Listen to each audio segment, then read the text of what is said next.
Ingat tanggal 10 Dzulhijjah tidak boleh puasa. Tidak boleh puasa karena itu adalah hari lebaran. Hari lebaran haram untuk berpuasa. Demikian hari-hari tasyrik. Kata Nabi SAW, ayyamu tasyrik, ayyamu aklin wa syurbin wa dzikrin. Dzikrilillah. Hari-hari tasyrik adalah hari-hari di mana orang-orang untuk mengingat Allah, untuk makan dan minum dan untuk ingat kepada Allah Subhanahu wa taala. Hari-hari tasyrik itu maksudnya tanggal 11, tanggal 12, tanggal 13 Dzulhijjah.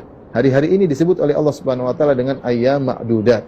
Wadhkurullaha fi ayyamin ma'dudat. Faman ta'ajjala fi yawmaini fala itsma 'alaihi wa man ta'akhkhara fala itsma 'alaihi liman ittaqa. Dan berzikirlah kepada Allah di hari-hari yang telah dihitung tersebut, 3 hari. Ayam tasyrik. Ketika Allah mengkhususkan untuk berzikir kepada Allah pada hari tersebut, menunjukkan zikir pada hari tersebut dianjurkan. Berzikir kapan saja disebut dengan takbir mutlak. Kenapa disebut hari tasyrik? Sebenarnya mengatakan tasyrik artinya meletakkan daging-daging di depan di matahari untuk dijemur sambil dikasih garam ya, diasinkan. Ini tidak lain untuk metode mereka dahulu untuk mengawetkan daging. Karena banyak daging yang dipotong tidak mungkin mereka makan seluruhnya, maka di antara cara pengawetan daging tersebut mereka mentasyrik, yaitu mentasyrik mereka potong-potong karena tanggal 11, 12, 13 adalah hari motong korban. Hari motong korban, hari untuk motong hewan hadyu bagi jemaah haji, ya, bagi orang tanah air selain jemaah haji memotong korban, ya, maka mereka potong tipis-tipis, mereka jemur di bawah matahari, disebut dengan mentasyrik. Makanya disebut dengan hari-hari tasyrik. Makanya ini mengatakan ayyamu tasyrik, ayyamu aklin wa syurbin, adalah hari-hari untuk makan dan minum, tapi ingat wa dzikrillah untuk pada Allah Subhanahu wa taala. Dan Allah mengkhususkan ayat wadhkurullaha fi ayyamin ma'dudat. Ingatlah Allah pada hari-hari yang telah ditentukan tersebut. Maka hari-hari tasyrik kita perbanyak berzikir kepada Allah. Berzikir kepada Allah bisa dengan zikir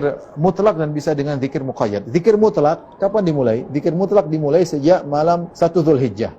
Kita sudah bertakbir, takbir, tahlil, tahmid, ya, sejak malam 1 Dzulhijjah. Kita lagi di jalan, lagi di pasar, lagi di mana, lagi di rumah, silakan.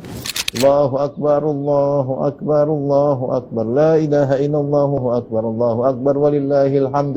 Kapan saja kita silakan kita berzikir. Nah, namanya takbir muqayyad diamalkan oleh sebagian salaf. Takbir muqayyad itu takbir yang terikat dengan waktu salat. Dan ini dimulai kapan? Disebutkan dimulai sejak hari Arafah. Sejak hari Arafah tanggal 9. Setelah salat subuh kita sudah bisa mulai takbir muqayyad. Syekh bin Baz dan juga ulama lain mengatakan caranya ya kita setelah salat, Assalamualaikum warahmatullahi wabarakatuh, Assalamualaikum warahmatullahi wabarakatuh, kita zikir astagfirullah, astagfirullah, astagfirullah, mantasalam, minkasalam, dan seterusnya. Kemudian kita bertakbir. Allahu akbar, Allahu akbar, Allahu akbar, la ilaha illallah, wallahu akbar, Allahu akbar, walillahil hamd. Semudahnya. Setelah itu nanti salat duhur juga demikian, salat asar juga demikian, salat isya juga demikian, salat maghrib juga demikian, tanggal 10 juga demikian.